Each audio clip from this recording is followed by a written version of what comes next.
Hi everyone, we're coming into PAX Unplugged for the first time ever, day 1. And we're starting off on this side of the hall, and most of the gaming area is over here. Thank you. And I'm really nervous, but I'm glad to bring some drag representation and trans representation to the hall. We have 5-ish plus appointments today, so I'm really excited to get through them. And let's play some games. Hi, I'm Court. I do marketing for Thames Kosmos. Can I ask you about Nunatak? Yes. Tell me everything. Yes. So Nunatak is a strategy game where you are playing as ice builders to the gods.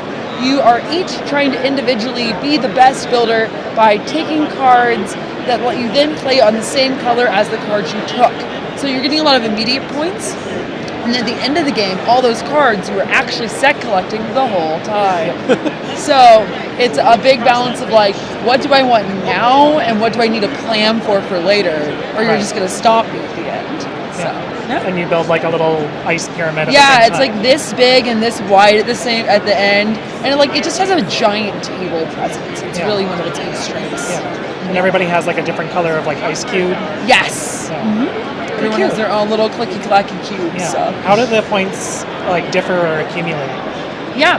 So if you are going to place a block, you are then going to see, okay, well, first of all, are there any pieces underneath it that are the same color as me? So if I'm orange and the layer right below it has 2 oranges, I get 1 point for each of those. Oh, okay. Then I look and say, okay, well, did I make a square?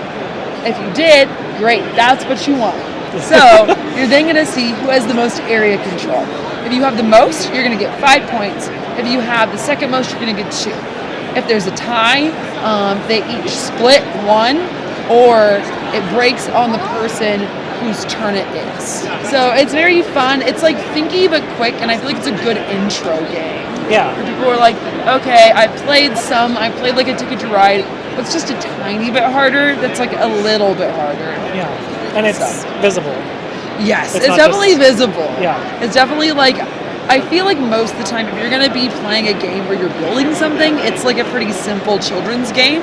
I like that this takes a very like hands-on, almost like toy-like approach to something that is a strategy game. Yeah. Because normally you only see that in lighter fare. Yeah. So. Cards and pieces of paper. Yeah. Normally if it's like a Euro game, it's like, we're going to imagine there's pieces. Wingspan, we imagine the birds. The birds are somewhere. Somewhere, but they're not here. They're not here and you're not building the bird. No. That's kind of what I think is so appealing about it right off the bat anyway.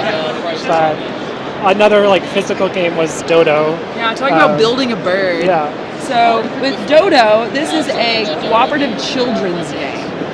So there is a giant mountain and a silly bird that lives at the top of it. She looks away from her nest and her egg begins to slowly roll down the mountain. Then you have to build bridges via the power of a memory game. So you are rolling a dice and then trying to pick up the chips and match it. So if you roll a leaf, I need to find a leaf. Oh no, I didn't find a leaf. I pass it to you.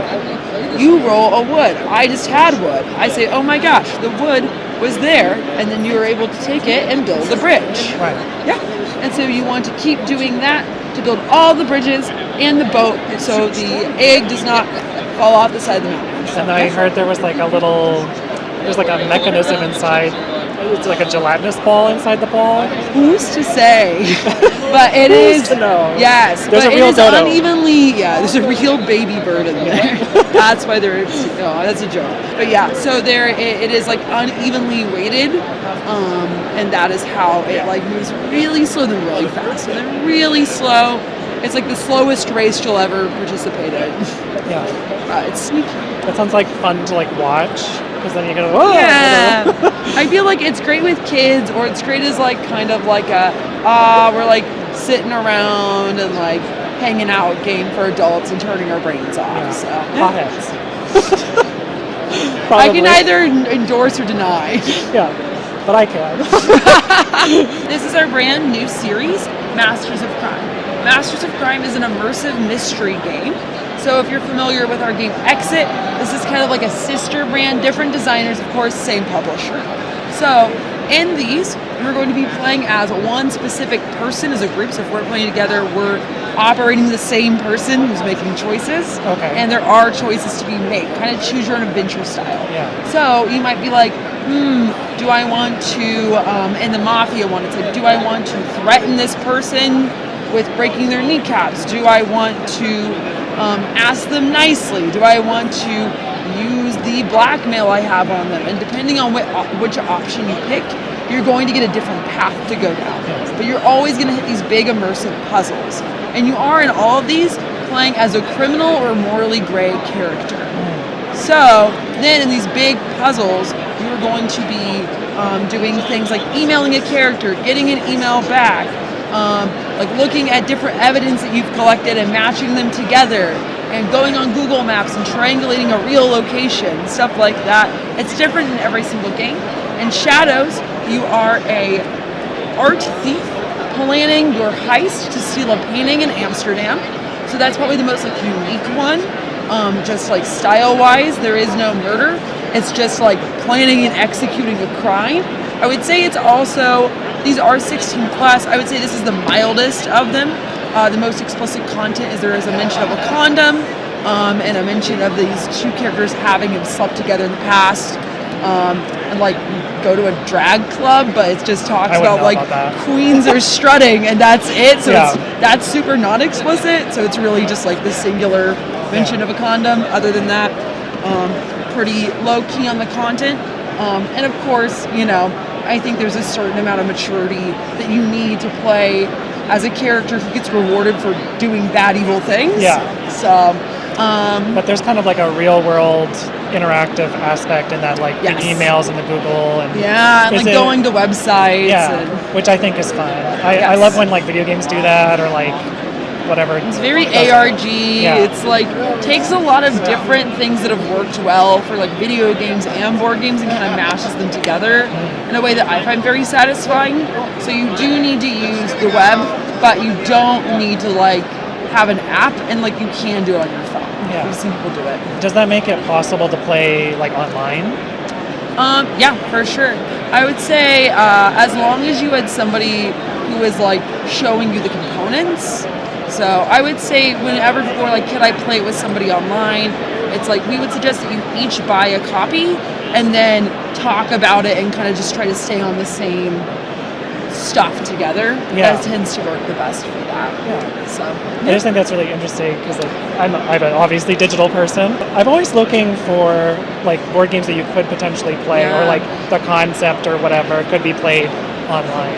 No, I definitely think it's interesting. This is definitely one of them. We haven't streamed that, but we've streamed like exit games with other people. And it works surprisingly well as long as you're committed to just like communicating about what you're doing. Yeah, it's definitely doable. So, and the other ones we have are Incognito, where you're an undercover cop going into a max security prison. Vendetta, where you are a mafioso who is trying to avenge a mafia boss's son. And Rapture, which I would say is the most like wacky one of all of them, where I don't know, maybe wacky is not the word, but definitely just takes the most like twists and turns. Where you play as like a drug dealer who wants to keep their secret drug empire secret, and so they have to cover up the disappearance of a pop star before the feds get involved. So a little GTA. A little GTA, yeah. Which people love. People love GTA. There's even like an actual like exclusive to the game, I believe, maybe not, like Spanish song in there and stuff. There's like music. It's very fun. Oh, so like you have to like look it up and that's... Yeah, well, because one of the characters is totally not related to any like Latin American pop stars ever at all. So, I love that. It's very fun. Yeah. It makes it interesting and more like three-dimensional. Yes, yeah. I think that's one of the things that these have going for them that I think is unique to other games in this category, is they're very story-rich. Like, the characters make it fun, Yeah. Because it's like, you feel like you're involved in the world and people react to your character based on what you've done and based on just who the character was before you even started the game. So, yeah. So kind of like the advanced version of Choose Your Own Adventure. A little bit, yeah. I love that. Lastly, I wanted to know more about the gang. Yes. So the gang is cooperative poker. In the gang, you're each going to get 2 pocket cards like normal poker, but instead of competing against each other, we're trying to work together to figure out who has the best hand and who has the worst hand. And you have to rank it exactly right by the end of 4 information gathering rounds, which takes the place of grabbing different number of poker chips after each flop. So it's kind of like the reverse of like real poker.